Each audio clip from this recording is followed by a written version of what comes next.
के पास सपनों की ओट में आंखें हैं उदास, नींदें ही नहीं। रातों के पास चलते रहे मोहब्बत लिए, तेरी आरज़ू तेरी चाहत बोलिए। सपनों की ओट में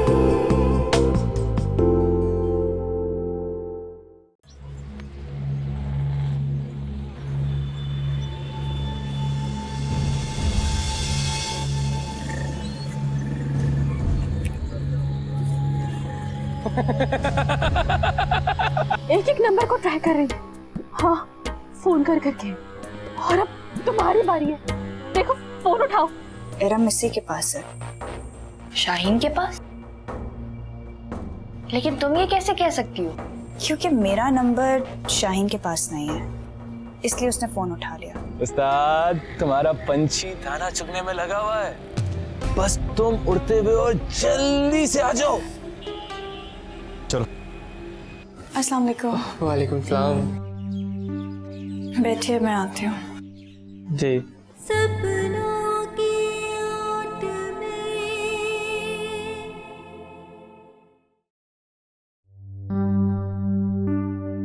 अम्मा ने कुछ खाया पिया या नहीं?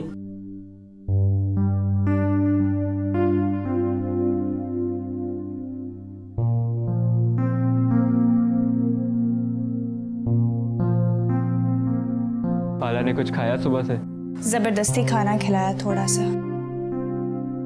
गम परेशानी ने इन्हें भी निढाल कर दिया।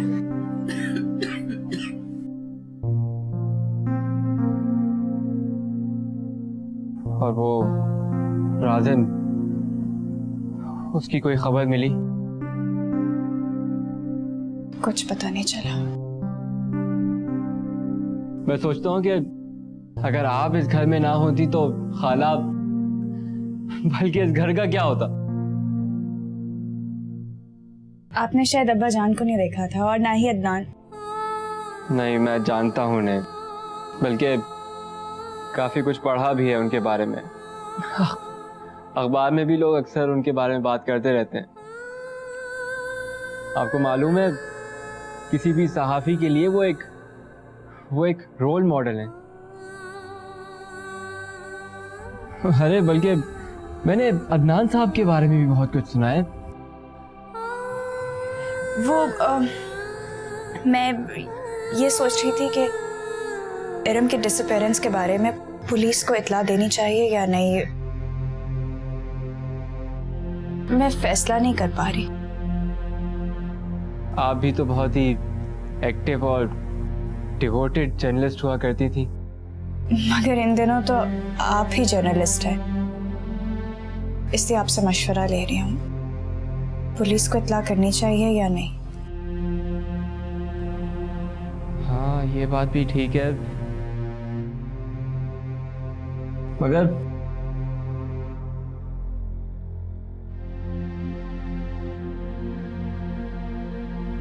ये मामला बहुत सेंसिटिव है। और राजिम, उसका भी तो नहीं पता ना कि वो कहाँ है। अगर उसने अपने दोस्तों के साथ मिलके, नहीं, हम पुलिस के पास नहीं जा सकते, बात मीडिया में फौरन लीक हो जाएगी। राजिम ने ऑलरेडी कानून अपने हाथ में लिया हुआ है।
तलाशी लो।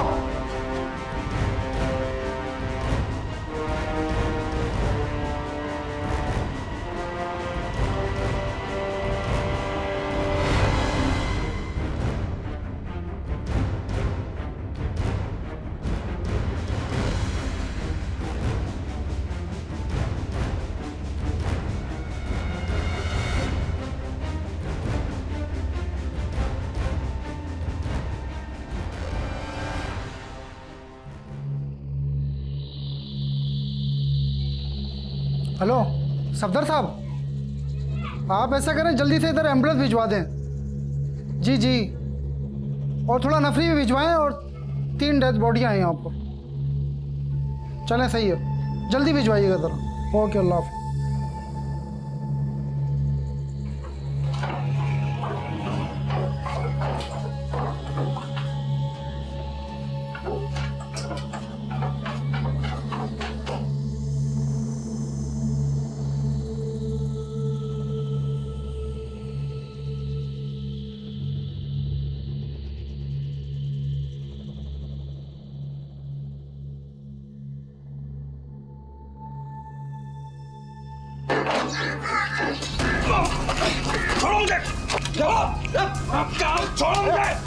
मुझे जानते नहीं हो किस पे हाथ डाला। छोड़ो।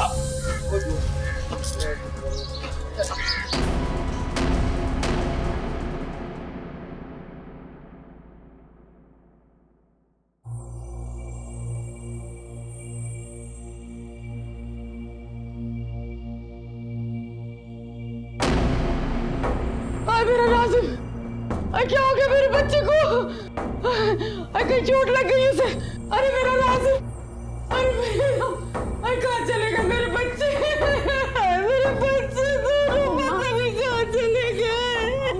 अम्मा क्या हो गया? अरे रम कहाँ है? अरे सारी रात से रबी घर नहीं आई। अरे मेरे दोनों बच्चे कहाँ चले गए? खुदा के वास्ते अमर से कौन को ढूंढ के लाए कहीं से। खुदा के वास्ते उनको ढूंढ के लाए कहीं से, ढूंढ के लाए। एक दफा मेरे से चैन नहीं आ रहा मुझे, खुदा के वास्ते। रज़ियुद्दीन होते ना, रज़ियुद्दीन ना जिंदा होते तो पुलिस हमारी कितनी मदद कर रही होती। कभी सोचा तुमने? अम्मा वो तो ना आ जाएंगे। इरम और राजिम जाएंगे कहाँ? इसी घर में आएंगे ना अपनी माँ के पास। आप परेशान ना हो। आज पुलिस को इत्तला देने की कोई जरूरत नहीं है अम्मा, बस आप सो जाएं, आराम करें। अरे कैसे सो जाओ, कैसे नींद आएगी मुझे जिसकी जवान बच्ची सारी रात घर से बाहर रही हो। मेरे बेटे का कुछ पता नहीं चल पाएगा। अरे मेरी बच्ची की कूद तो नहीं गई किसी गाय में, किसी पटरी में तो नहीं पड़ी हुई है।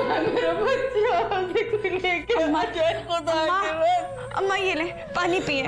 अम्मा नहीं चाहिए मुझे कुछ, हटा यहाँ से। कुछ नहीं चाहिए मुझे, अपने बच्चों के अलावा कुछ नहीं चाहिए। अम्मा तुम्हें तो बहुत तेज बुखार हो रहा है। कहा था ना मैंने ब्लड प्रेशर की गोली ले लो, वो भी नहीं खाई। मुझे कुछ नहीं चाहिए, मुझे अपने बच्चों के अलावा कुछ नहीं चाहिए। तू अपना हाल देख, अपना हाल तू कभी देख लिया कर। तेरे मुंह में कील भी उड़ के गई है, क्या हाल हो गया तेरा? तू अपने बारे में सोच ले। मुझे मरने दे, मुझे अपने बच्चों के अलावा कुछ समझ नहीं आ रहा है।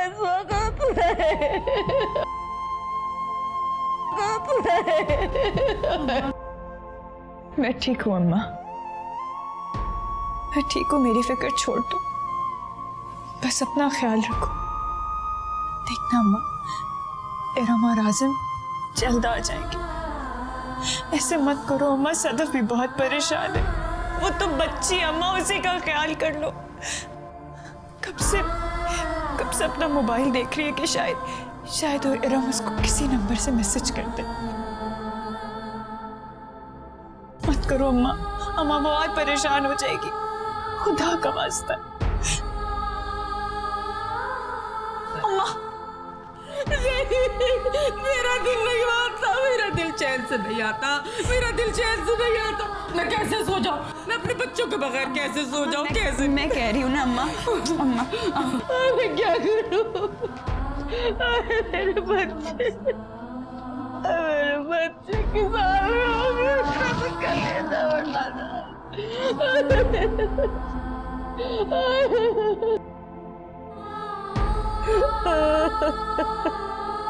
बस अम्मा।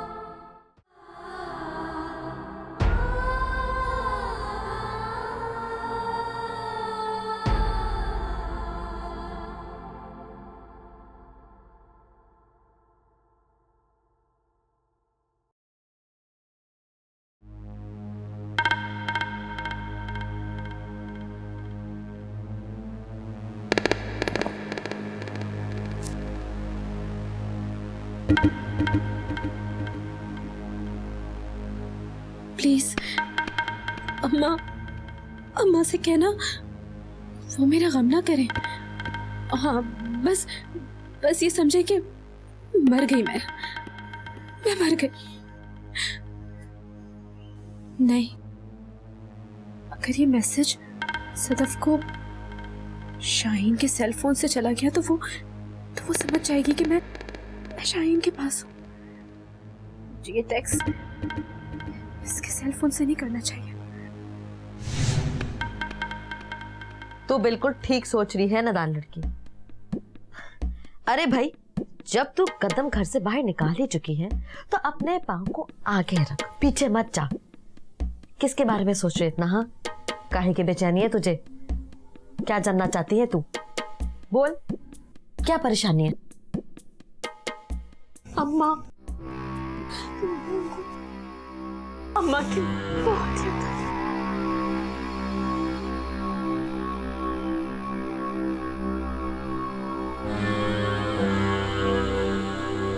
भाई का ख्याल नहीं आ रहा तेरे को? हाँ हाँ आ रहा है ना, उसका ख्याल भी आ रहा है, लेकिन जब उसका ख्याल आता है ना तो मैं खुद को तसल्ली देती हूँ कि मैंने जो किया बिल्कुल ठीक किया। तेरे रिश्तेदार, तेरे जानने वाले और वो भी जो तुझे नहीं जानते, उनके बारे में भी सोच। अरे उनके बारे में भी सोच। तू अब किसी को मुंह दिखाने के लायक नहीं रही है। अरे ये फिल्म तो फोन से फोन तक, कंप्यूटर से कंप्यूटर तक, पता नहीं कहां से कहां पहुंच चुकी होगी। शुक्र है कि तूने वो नहीं किया जो तू करने जा रही थी, बच गई थी। क्यों? अच्छा नहीं होता कि मैं मर जाती? क्यों रोका तुमने मुझे? क्यों रोका मुझे? और क्यों मैं भी रुक गई? इतनी बुज़दिल हूं मैं कि तुम्हारे रोकने से मैं रुक गई। अरे कौन कहता है कि तू बुज़दिल है? अरे तू तो बहादुर है, बहादुर। वरना तो कभी भी शाहिन के पास नहीं आती। तो जितना खुद को बुलाए रखेगी ना, उतनी तो सुकून में रहेगी। वरना होश में रहेगी ना तो खुद जिएगी और ना तो मुझे जीने देगी। मैं तेरे लिए सिगरेट बना के लाती हूँ। हाँ, वो पी, थोड़ा दिमाग सही होगा तेरा। चल।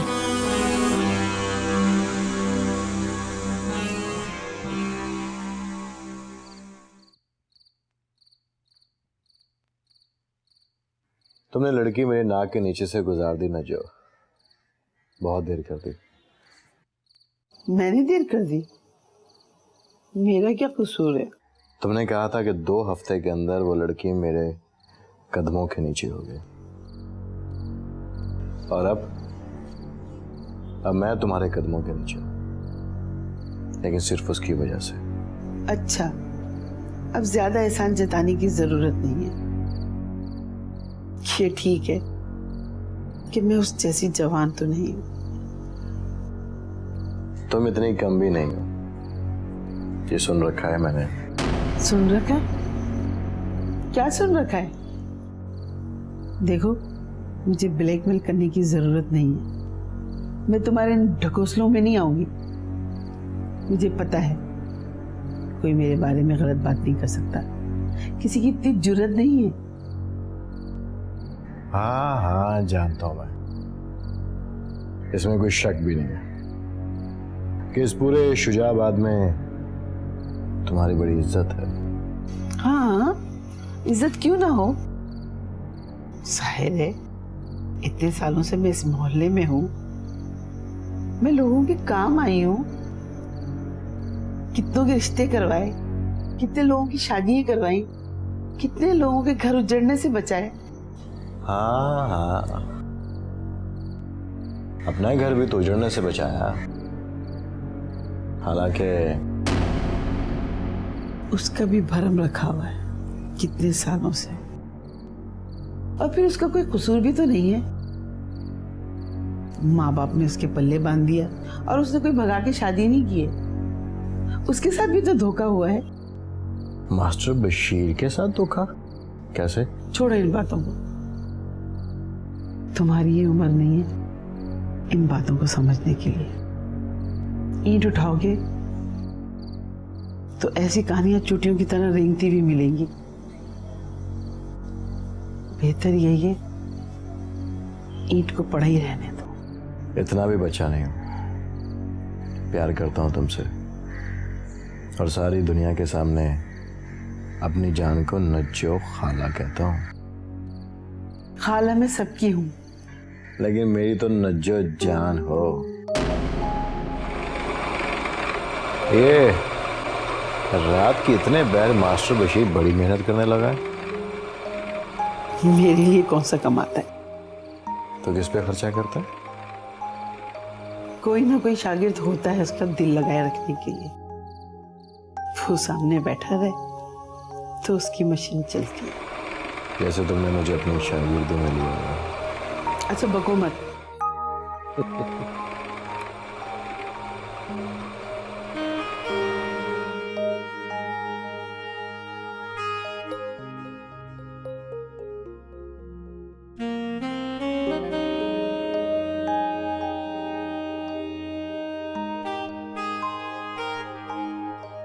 क्या आप कल आ सकती हैं?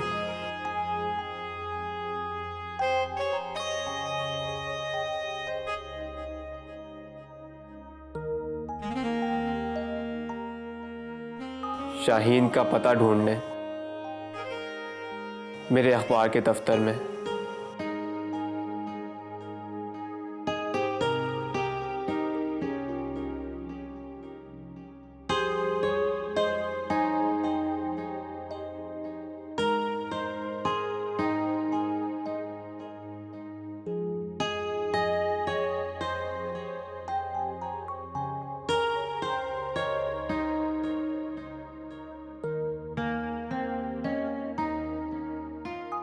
अरे आप आ गई, प्लीज आइए आइए।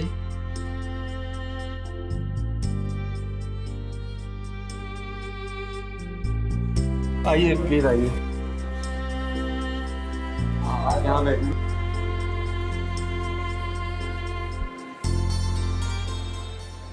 प्रॉब्लम तो नहीं है? नहीं, बहुत अरसे बाद, शायद 4 साल बाद मैंने यहाँ कदम रखा। हाँ, यही तो हुआ करता था टकराव। उसके बाद फिर किसी ने उसको दोबारा शुरू करने का नहीं सोचा। बहुत सोचा, मगर फुर्सत ही नहीं मिली। किस चीज से? आपके सामने ही तो है ये सब।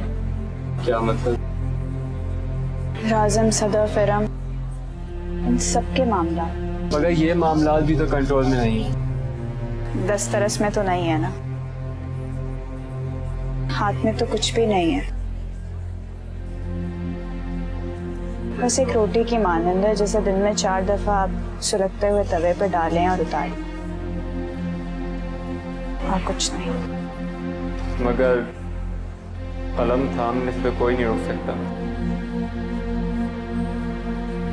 खैर, मैंने शाहीन का पता लगा दिया। Really? जी, उस तक पहुंचना कोई इतना मुश्किल नहीं है, मगर ये काम हमें बिल्कुल एक रेड की तरह से करना पड़ेगा। क्योंकि अगर शाहीन को ज़रा सी भिनक पड़ गई कि हम इरम को लेने के लिए आ रहे हैं तो अपने साथियों के साथ वहां से फरार हो जाएगी। साथियों के साथ? क्या मतलब है आपका? ये शाहीन है कौन?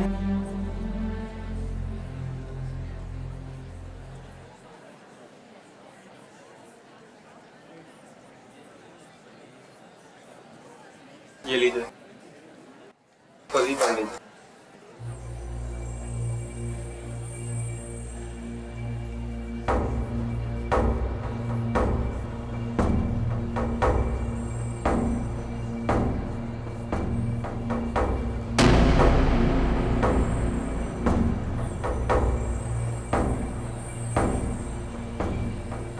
एरम इतने खतरनाक लोगों में जा गिरी है।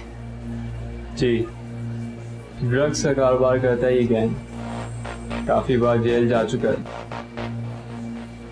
ये औरत तो ना जाने किस किस जुर्म में जा चुकी है। हमें देर नहीं करनी चाहिए, फौरन जाना होगा। नहीं, हमें बहुत स्ट्रेटेजिकली चलना पड़ेगा, बहुत मुहतात तरीके से। मगर हम इतनी देर अफोर्ड भी तो नहीं कर सकते ना। देखिए, मैं जानता हूँ। मगर आपने ये सब कुछ पता कैसे लगाया? मेरा मतलब है कि इस अखबार के दफ्तर में आप जैसा इन्वेस्टिगेटिंग रिपोर्टर, मेरा नहीं ख्याल है कि इस कमर्शियल मैगजीन में कभी कोई ढंग का काम होता होगा। आप बिल्कुल ठीक कह रही हैं। इस अखबार में क्राइम रिपोर्टर का कोई तस्वर नहीं है। मगर मैं यहाँ क्यों हूँ? क्यों? इस मैगजीन को एक मरतबा फिर टकराव की टक्कर का अखबार बनाने के लिए।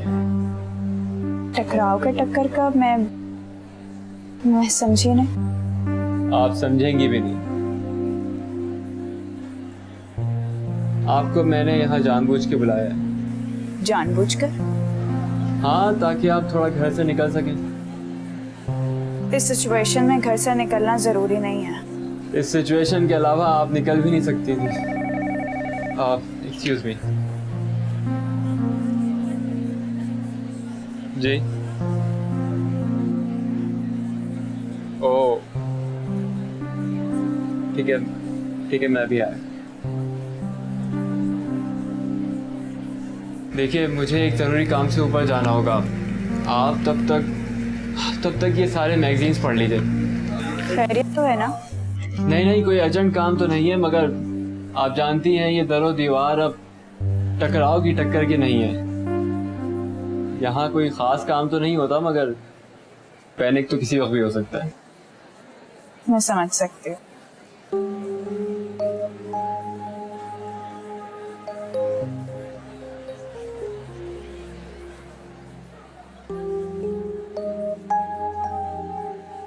हेलो अदनान। हाँ, कहाँ हो? अच्छा सुनो, वो डॉक्यूमेंट्स कहाँ रखे हैं? रजी साहब के कमरे में। अच्छा ठीक है, मैं तलाश कर लूंगी। तुम आओगे कब? यहाँ पे कोई जिम्मेदार आदमी नहीं है चीजें देखने के लिए।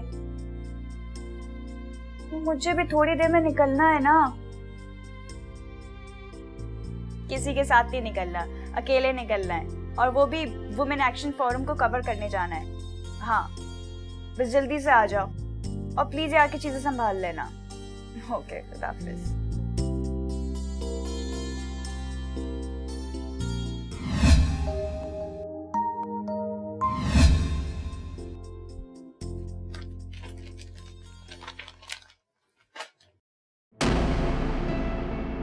तुम? मेरा मतलब है आप? जी, मैं। आप अंदर कैसे आए? जाहिर है, दरवाजे से ही आऊंगा, या यहाँ पे कोई और रास्ता भी आने का? बताइए, मैं आपकी क्या खिदमत कर सकती हूँ?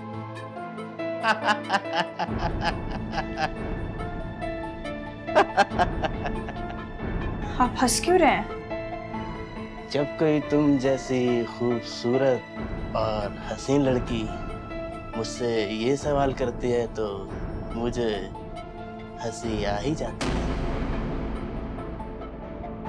बहरहाल, आप ये रजी साहब को दीजिए।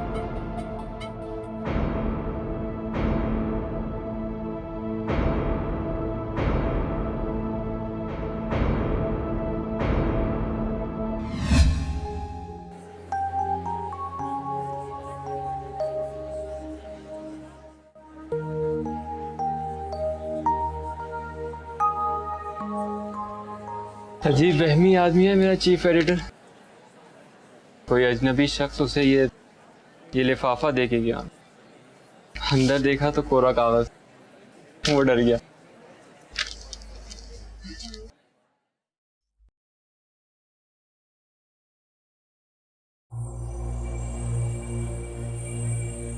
ये धमकी भी हो सकती है हमें। ये कैसी बातें कर रही हैं आप? ये धमकी कैसे हो सकती है? टकराव के ज़माने में भी ऐसी ही धमकियाँ आती होंगी। टकराव के ज़माने में ऐसी धमकियाँ आती होंगी? टकराव का तो बहुत से लोगों के साथ टकराव था, लेकिन ग्लैमर का किसी से क्या ताल्लुक? वैसे भी इस जैसे थर्ड ग्रेड मैगजीन का मुखालिफ कौन हो सकता है? क्यों? हो सकता है कि आपका भी कोई मुकाबिल हो। ऐसा कैसे हो सकता है कि कोई कॉम्पिटिटर ही नहीं है इसका? मुझे ये सब कुछ एक्सक्यूज मी। हाँ बोलो। ठीक है, उन्हें बोर्ड रूम में बैठा हुआ मार रहे हैं। चलिए। इरशाद आया। इरशाद? हाँ, उसे मैंने बुलाया था। आइए प्लीज।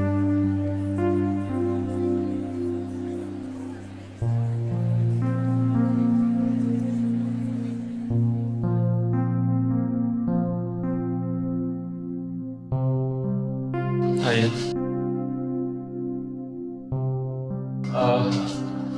मेरा दोस्त इरशाद है, मेरे लिए तो काफ़ी काबिल एतमाद है। आप इसे घर का ही फर्ज समझें। बैठो इरशाद, आइए।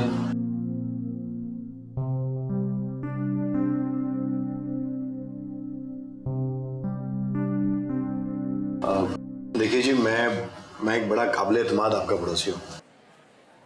अहमद ने मुझे सब कुछ बता दिया है। मैं आपकी माँ जान की बहुत इज्जत करता हूँ। मैं इस बात को फैलने नहीं दूंगा। जानती हूँ आपको। नजो खाला आपका काफ़ी जिक्र करती रही हैं। मेरे पास एक और खबर भी है। टीपू शाह को गिरफ्तार कर लिया गया। क्या?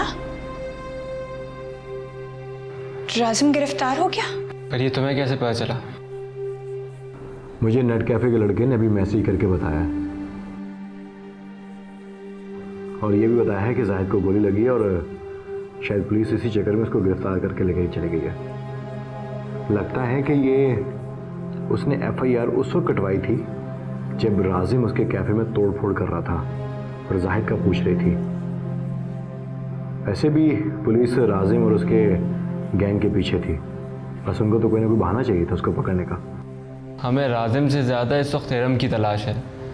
राजिम तो इन सारे मामलात में यूज्ड टू है, वो इन सबको बहुत अच्छी तरह से हैंडल कर लेगा। तुम्हें शाहीन के घर का पता है? ऐसे लोगों के घर नहीं, अड्डे होते हैं। मैं और इरशाद आज ही शाहीन की तरफ जाएंगे। मगर वो तुम लोगों को अपनी रिहाइश के अंदर नहीं आने देगी। हाँ बिल्कुल ठीक कह रही है। मैं आप दोनों के साथ जाऊंगी। एटलीस्ट मैं दरवाज़ा खोल के अंदर तो दाखिल हो सकती हूँ ना, और इरम को भी काबू कर सकूंगी। वरना तो वो लोग आपको अपने पास तक नहीं आने देंगे। क्या हो सकता है कि हमारी खबर पाते ही वो उधर से भागने की कोशिश करें। और ऐसी सिचुएशन में अम्मी और सदफ का घर पर अकेले रहना भी तो ठीक नहीं है। हाँ बिल्कुल ठीक कह रही है। मैं फिर नजो खाला को कह देता हूँ कि वो अम्मा के पास चले जाएं।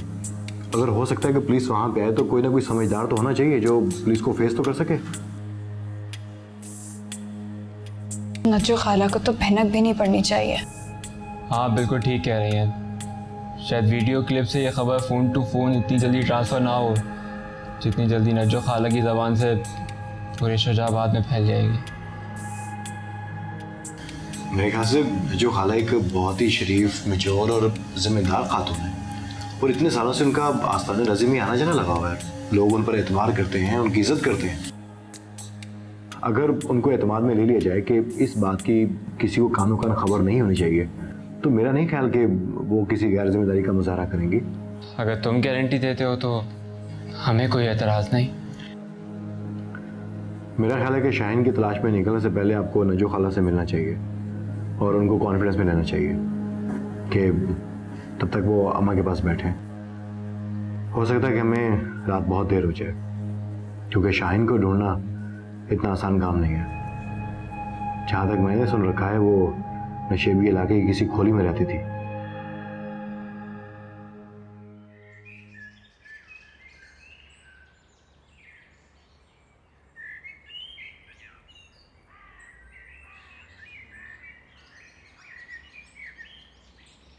तौबा तौबा इस्तग़फ़ार, कैसे बेशरम बेहया और ढीठ लोग हैं। फोन पे इनकी बेटी की कैसी कैसी फिल्में चल रही हैं, फिर भी इनकी धीरा दिलेरी देखो, मोहल्ले में सर उठाकर जी रहे हैं। घर का वाहिद मर्द कत्ल करके जेल में है। इतनी भी शर्म आया नहीं कि जिसकी इज्जत की कमाई आज तक खा रहे हैं, उसी की कब्र के सुकून के लिए चार दीवारी में सिमट कर रहे हैं। रज़ीउद्दीन रज़ी का कितना बड़ा नाम था, क्या इज्जत थी, कितना वक़ार था, लेकिन पीछे रह जाने वालों को देखो। तौबा तौबा यार।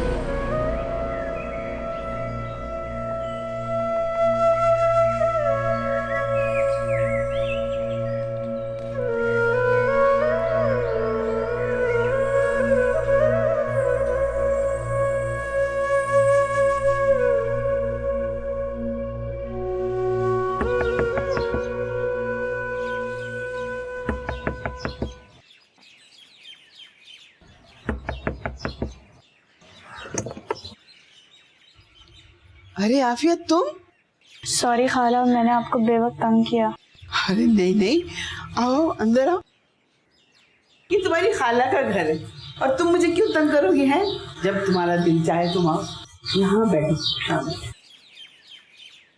अब मुझे बताओ क्या बात है? खाला तुम आज क्या कर रही हो? मैं भाई अगर तुम हुक्म करोगी ना तो सारा दिन मैं एक टांग पे खड़ी रहूंगी। बता, मुसरत की तबीयत तो ठीक है ना? जी खाला, उनकी तबीयत तो ठीक है। वो खाला, मैं ये कहना चाह रही थी कि आज आप सारा दिन अम्मा के साथ रह सकती हैं, क्योंकि मुझे आने में शाम हो जाएगी। देर हो जाएगी? तो तू कहाँ जा रही है? वो खाला, मैं इरम को ढूंढने जा रही हूँ। हाय मैं मर गई। इरम कहाँ चली गई? खाला तुमसे अब क्या छुपाना, मगर अम्मा को ना बताना कि मैंने तुम्हें बताया। वो खुद से बताएं तो ठीक है। अरे नहीं नहीं, मैं क्यों बताऊंगी? और मुझसे ज्यादा उस घर में तेरी पोजीशन को और कौन समझ सकता है? वो राजिम को भी पुलिस पकड़ के ले गई। तो ये कौन सी नई खबर है? और मुसरत को पता चल भी गया तो उसने कौन से अपने लाडले को कोसने दे देने। मगर ये इरम किसके साथ गई है? किसी के साथ नहीं गई खाला। फिर कहाँ गई है? वो खाला, वो अपनी सहेली के घर पे चली गई है, गोली मार। बस उसे वहां से निकाल के लाना है। अम्मा बहुत परेशान है इरम की वजह से, और सदफ भी अम्मा के पास बिल्कुल अकेली है। मुझे अभी फौरन निकलना है उसे ढूंढने के लिए। वो तो ठीक है, मगर तू अकेली? नहीं खाला, मैं अकेली नहीं हूँ। अहमद और इरशाद है मेरी मदद करने के लिए, वो साथ जा रहे हैं। हाय सदके जाऊं, कितने प्यारे बच्चे हैं ये, अल्लाह इन्हें जिंदगी दे। पर वो जो इरशाद है ना, वो तो अहमद का दोस्त है ना। वो तो ठीक है, लेकिन उससे दूर ही रहना। मैं अच्छी तरह जानती हूँ उसको, इसने नेक माँ का दूध नहीं पिया। चलो, अगर तुम्हारे किराएदार का साथ दे रहा है कोई बात नहीं। खाला मुझे डर है कि कहीं पुलिस घर ना आ जाए। ले, पुलिस घर पे क्यों आएगी? जिसे हथकड़ी लगानी थी लगा कर ले गई। लेकिन मैं तो कहती हूँ राजिम को ना पुलिस वाले 6-7 महीने जेल के अंदर रखें, ताकि इंसान का बच्चा बन के निकले। है तो इंसान का बच्चा है, मगर कह तो तू ठीक ही रही है तो इंसान का बच्चा। अरे वो तो फरिश्ता था, फरिश्ता। मुझे तो लगता है ये रज़ीउद्दीन से पहली दफा गलती हुई है, जो मुसरत को घर पे ब्याह के लिए आया और खुदा ने उसके कोख से 3 बच्चे दे दिए। बुरा नहीं मानना, तुम वहीं रहती हो और उसी का खाती हो। ये जो मुसरत के 3 बच्चे हैं ना, खोटे सिक्के, खोटे सिक्के। हाँ, अलबत्ता बड़ा वाला बहुत सच्चा और खरा था। तेरा अदनान। हेलो दुनिया के मसरूफ इंसान, क्या कर रहे हो? कुछ खास नहीं, बस वो स्टोरी फाइल कर रहा हूँ। क्यों, कोई नई स्टोरी है क्या? हाँ, वो बस आटा स्कैंडल के बारे में लिख रहा था। कोई इंकशाफात? नहीं, अभी तो रूटीन की बातें हैं, लेकिन मैं आटा माफिया को पेनिट्रेट करने की कोशिश कर रहा हूँ। तुम बताओ, तुम्हारी जहांगर्दी कैसी रही? हाँ, टोटल फ्लॉप। मतलब एक खतरनाक स्टोरी के फाइल करने के चक्रों में थी। ओ, तो इसका मतलब है कि कोई स्ट्रोक लगाने जा रही हैं आप, कोई जबरदस्त स्टोरी बना रही हैं। हाँ, ऐसा ही है, मगर मेरा अंदाजा है कि खासी मेहनत करनी पड़ेगी। खैर, तुम बताओ, राजिम का क्या हाल है? ठीक है, लेकिन कल रात घर पे हवाई फायरिंग हुई। Oh my God! फिर? वो मैं जरा स्टोरी फाइल कर लूं, फिर बात करेंगे। हाँ ठीक है, तुम स्टोरी फाइल कर। सुनो, इधर देखो जरा, चेहरा इधर करना। क्यों, क्या हुआ मेरे चेहरे को? तुम सारी रात सोए नहीं हो ना? हाँ। सोए भी नहीं हो और रोते भी रहे हो, है ना? क्या फजूल बातें कर रही हो तुम? देखो अदनान, तुम अपने एक्सप्रेशन छुपाने में बहुत बुरे हो। क्या बात है, कोई परेशानी है? कुछ नहीं यार, तुम तो बस यूं ही। घर की कोई टेंशन है? एक तो तुम जिरा करने पे आओ ना, तो काबू में ही नहीं आती हो। मैं जानती हूँ कि तुम बहुत इंट्रोवर्ट हो, मगर फिर भी मुझसे तो शेयर कर सकते हो। बताओ मुझे क्या हुआ? जबरदस्ती है क्या? हाँ है जबरदस्ती। तो ठीक है, फिर मैं ये स्टोरी फाइल कर लूँ, उसके बाद बैठ के बात। ठीक है, तब तक मैं झक मार कर आती हूँ। I mean, ये कंप्यूटर सेक्शन से होकर आती हूँ। ओह हाँ,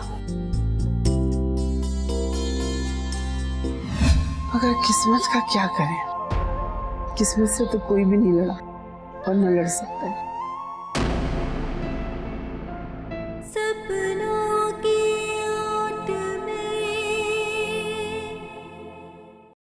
इरम शुरू से ही इतनी गैर जिम्मेदार थी। उसे समझाने की कोशिश करती भी थी, मगर वो सुनती ही नहीं थी। राजिम का घर इधर ही है? हाँ, ये 2 गली छोड़ के आगे। अगर उसे पता चल गया ना कि तुम बगैर बताए उसके घर में घुसा है, वो तुम्हें कत्ल कर देगा।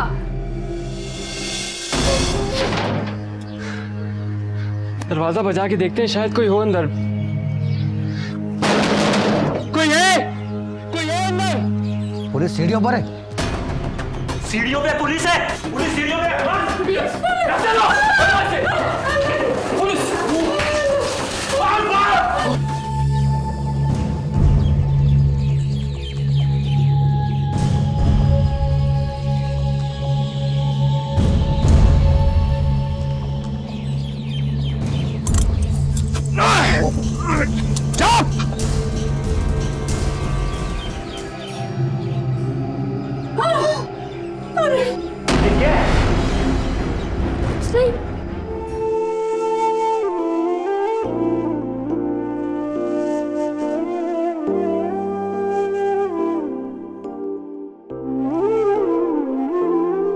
सपनों की ओट में आंखें हैं उदास, नींदें ही नहीं रातों के पास। सपनों की ओट में आंखें